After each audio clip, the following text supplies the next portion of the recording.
So let's talk about a few things. The stock market crash in 1929 has often been seen as the beginning of the Great Depression, right? This is the beginning of the worst economic catastrophe in American history by a wide margin. It's a confusing and complicated thing.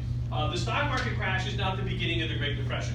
The Great Depression was already underway. It was already coming. It was already on its way or happening in some parts of the country. The stock market crash is sort of like the first sign that the Depression is really here. It's the first obvious, visible sign, and it's easy. The stock market is a number, and the number goes up or it goes down, right? And so every day you can look at the newspaper, and you can look at the number, look at yesterday's number, and you can plot a graph, right? And so when the stock market drops like 250 points in a day, that's a clue that something bad is happening. It's very abrupt, it's very obvious, right?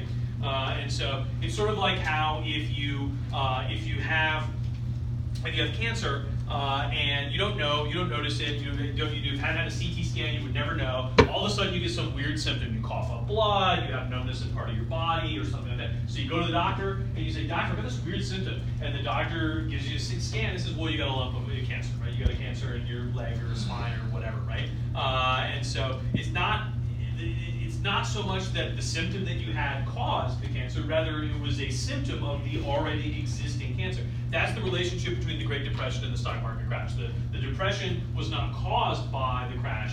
Rather, the Depression caused the crash and was the first obvious manifestation of it. If you talk to some people in America, the Depression had been underway for a lot of the 20s. Farmers, in particular, had been terribly hard hit by a collapse in prices for farm products, which meant that they didn't make any money selling their products, right? Every year, you take out a loan to operate the farm for a year, buy the fertilizer, buy the seed, and the loan is based on the expected price you're going to get for all the crap that you produce. Well, at the end of the year, when prices drop by half, you sell your stuff, you take out your expenses, and you don't have enough money to pay the loan, right? A couple of years of that, you lose the farm. And so if you talk to a farmer in 1927, 28, you say, "Man, the economy is doing great." He's going to say, "Not in the Midwest, not in the upper Midwest, not in the far West, not if you're a farmer." And when the stock market crashes and the financial markets explode, the farmers say, "Oh, so now you guys are where we've been for 5 years," right? And so as it turns out, the stock market is sort of a visible symbol that this is a real big problem, right? So to give you some numbers to put this in perspective, the stock market in September of 1929 is at 452 points.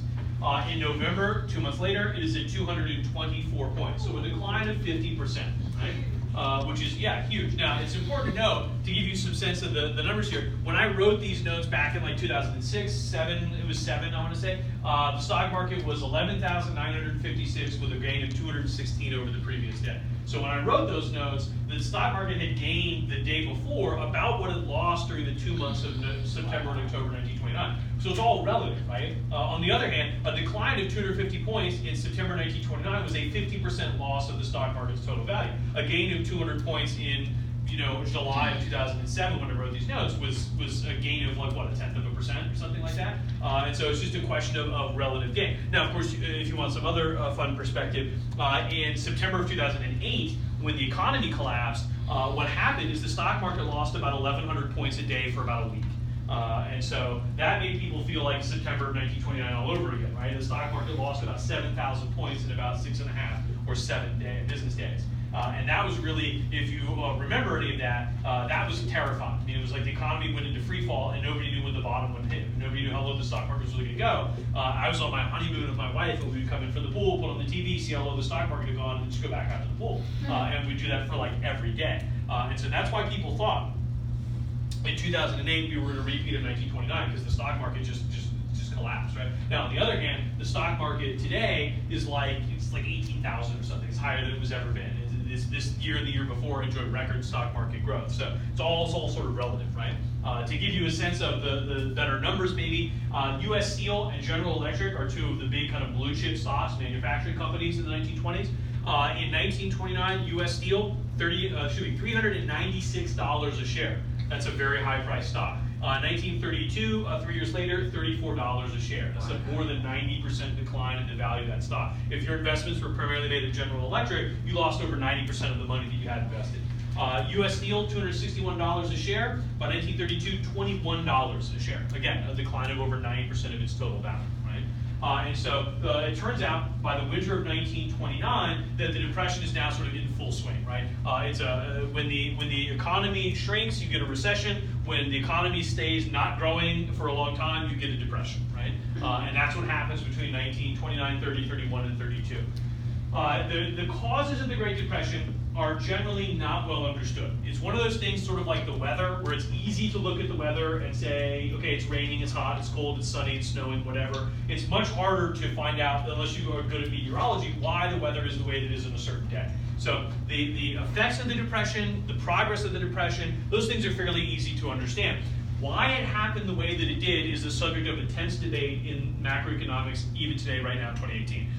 There are a whole bunch of theories. Effectively, modern day macroeconomics evolved as a way to sort of try to explain the obvious test case of our time. Why did this happen, right? And so if you get a PhD in macroeconomics, there's like a 95% chance it's going to be something to do with the Great Depression, right? Because everyone wonders, why did this happen? Is it a cyclical thing? Why was this one worse, right?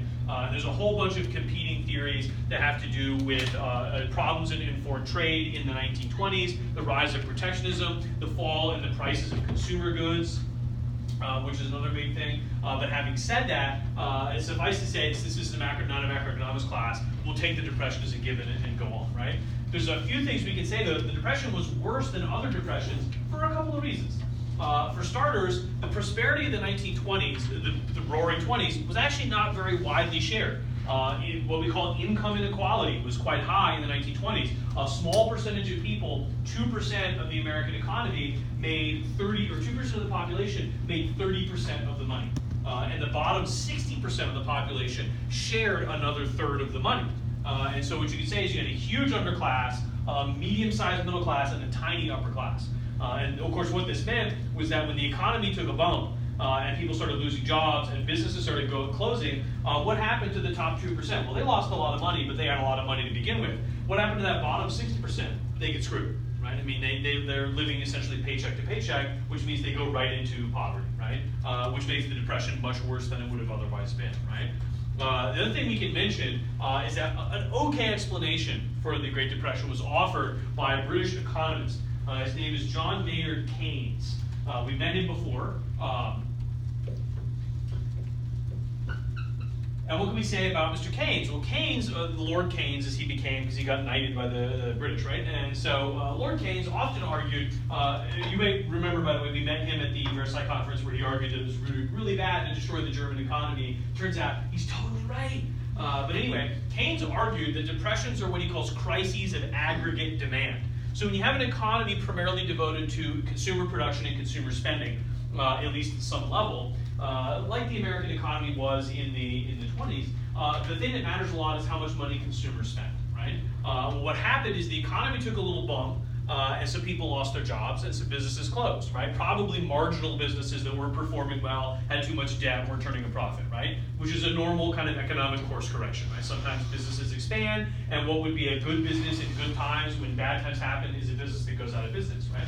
Well, the problem is, when this happened, a lot of people lost their jobs, right? So what did those people do when they lost their jobs? Well, they stopped spending money, right? They started saving as much as they could. They stopped buying luxuries. They stopped buying anything that they didn't directly need. Or they just became totally unemployed and destitute and thus had no money to spend at all. Well, when those people stopped spending money, a whole other set of businesses suddenly go out of business as well. Those are the businesses that those people supported, right? Restaurants, movie theaters, hot dog stands, whatever, coffee shops, bars. And then when those businesses close, more people go out of work, which means more businesses go out of work, which means more people go out of work, which means more businesses close.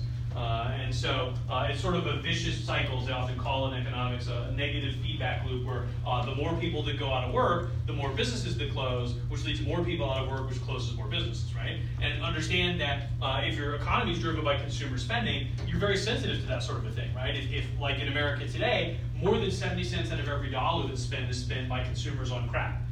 Which is, is great. If you operate a store that sells crap, that's great. We all buy it all the time, right? On the other hand, if we all decide to stop buying crap, like because maybe we go to war with Russia, or China nukes Pakistan, or because the economy gets bad, all of those businesses that sell us material objects that depend on our business immediately go out of work and fire all our workers, right? And then those workers aren't spending money because they don't have it, which means the economy just gets worse and worse and worse and worse, right? And this is what Keynes was talking about, a crisis of aggregate demand, right? And so when people don't have money to spend, they don't spend it, and the businesses that depend on their spending go away, right? And so for Keynes, this kind of economic theory is called Keynesianism, and the idea of Keynesianism is that a dollar is not a dollar, it's a dollar every time it changes hands, right? And so, you get paid, so you go to the store and you buy some stuff, and the store takes some of that money and pays the guy who sold you the stuff, and then he goes out and buys groceries, and then Publix pays the guy who checked him out a salary, and the money sort of circulates around the economy. So the analogy you can use is that, in a sense, money's like blood, and the economy is like a living person. And as long as the blood travels around the economy, it's fine. And then when the blood stops, it's because you're dead. And so this definitely happened in the 20s, right? A lot of businesses laid off workers, they cut wages, and then that sort of froze out a lot of consumer spending. And so high wages also mean that people put away money. In the 20s, wages did not go up, nobody put away any money. And that meant that as soon as the economy got bad, people living paycheck to paycheck essentially went right out on the street, right? They say you're supposed to keep 3 months of your monthly salary in your savings account so that if you lose your job today, you would be able to live exactly like you do for 3 months, presumably longer because you'd cut your expenses and stop, buying expensive food or going out to eat. The problem is nobody in the 20s, in that bottom 60% of workers, had any savings at all. So when they lost their paycheck, they were out of the house in a week, right? 2 weeks, right? And so the Depression sort of hit the bottom 2/3 of the population quite badly, right? And so another thing that we can mention is that the banking system is structurally very weak. Normally banks are not interesting, and no one wants to talk about banking less than me. On the other hand, banks are, if you follow our body analogy with the money being blood, banks are like your heart, and they pump money around the economy. Banks are an engine that takes money from people that have it, they give it to people who need it, and they get interest in the process, right? And so on the one hand, if you've ever paid a bank loan, the interest is enraging, but on the other hand, that's the price you pay to get the money for the thing that you otherwise would not have, right? Were it not for a bank, I think it's a bank in New York that has my mortgage, although it's been sold like 87 times. Were it not for whichever bank holds my mortgage, who I pay 3.5% interest to every month, I wouldn't have a house because I didn't have the money to buy my house in cash. I'd take a mortgage to get it. And so that's sort of the thing that banks do, right? Banks take savings and checking accounts from all of us, they pile all that money up in the vault, and they don't just sit on it. It doesn't do anything, right? That would benefit us, but not the bank, right? Because the bank would give us, checks and debit cards and this sort of thing. What the banks do is they lend a fraction of all the money they have, presumably an equal fraction from all of our accounts. They lend that money to people. This is called fractional reserve lending. And so the banks take, say, 10 or 20% of all of our money, and they lend it to people who want it for things like college loans, car loans, boat loans, mortgage loans, small business loans, all the sort of things that people you get loans for. And again, the advantage is if you can't pay for a car in cash, you just get a loan, right? And you pay for like 40%, and the bank lends you the rest. And everybody wins. You get a car, the car dealer gets a sale, the car company manufactured a car, gets profit for the car that they made, and the bank, by the way, pays for your car, and you pay the bank back, but also interest, right? You pay the bank the money you borrowed, and it's 5%. And that extra 5% is the pure profit for the bank, right? That's just money that they make, right? Now the trick with banks is that ratio, how much you lend out, how much money do you keep in reserve versus how much you lend out, that's crucial. Because obviously if you're a bank, you want to lend out as much as you possibly can. Every dollar that you can lend out is another dollar you can collect interest on. But on the other hand, you have to keep some money in the bank. Now, generally speaking, if we all live in the same small town and we all lend money give money to the bank and lend it out, some of us are going to come and go on a daily basis, right? So we buy stuff, we write checks, we get deposits, we get paychecks. Sometimes you close an account and leave town. Other people might move to the town and open accounts. So there's always money coming and going. But if the bank is careful, they figure out kind of how much money comes and goes in a given day, and they always make sure that they've got enough money in the bank to handle those expenses and deposits and things. Because there's an ominous thing: if the bank lends out too much money and ends up with not enough money in the bank, or if the bank lends out money to people who end up going broke and they go to declare bankruptcy and can't pay it, then the bank ends up not having enough money to honor its obligations, right? It doesn't have all the money that we have in our checking accounts, the bank doesn't have that money. And so the problem with the United States banking system in the 1920s is it's mostly very small banks. Today, most banks are gigantic. Most banks are like Citigroup, JP Morgan Chase, Bank of America. They're huge. Most banks in the 20s are small. It's like your local bank, and the bank is one guy, one building, one bank vault, 5 tellers. and that's the bank, right? Well, those banks don't have a lot of money. They don't deal in a lot of money. So when things get bad, the economy goes bad, businesses and people default on their loans, what happens to those banks? All of a sudden they find out that they have, say, $30,000 of the local people's money is supposed to be in the bank. They only have $15,000 in cash. Now, here's the thing, is that necessarily a destroying thing for a bank? No, if you wait a while, it probably is fine. You're gonna have to write down the bad loans, but eventually, if you just sit on all your money,